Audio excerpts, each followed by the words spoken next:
Two college students from Carnegie Mellon University in Pennsylvania have developed an interactive app that displays with one click real-time data of COVID-19 cases and deaths in each country around the world. Basically, go on the website, you'll see a globe of the entire world, and you can click on any country in the world and you'll get the most recent active cases, the number of deaths, and the number of recoveries in that country. They say their COVID visualizer is the first app to present up-to-the-minute COVID-19 data in a three-dimensional format. There are others that do sort of this 2D map, but we believe that it's sort of more intuitive to be able to see everything in sort of 3 dimensions and be able to relate things much easier. Physicians Liz Goldberg and Megan Rainey from Brown University in Rhode Island have developed an app as well.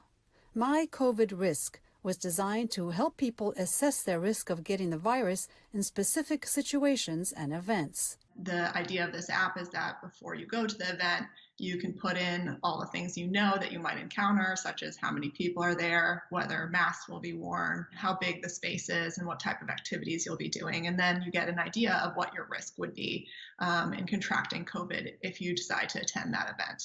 The doctors say they wanted to help people calculate the risks of doing the things they want to do in their lives. As emergency physicians, Dr. Goldberg and I were constantly being asked by friends and family, is this safe to do? Is this safe to do? And we try to provide our best guesses based off of the science that we know.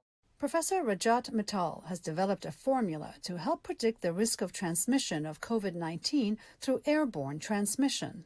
But Professor Mittal isn't turning his formula into an app.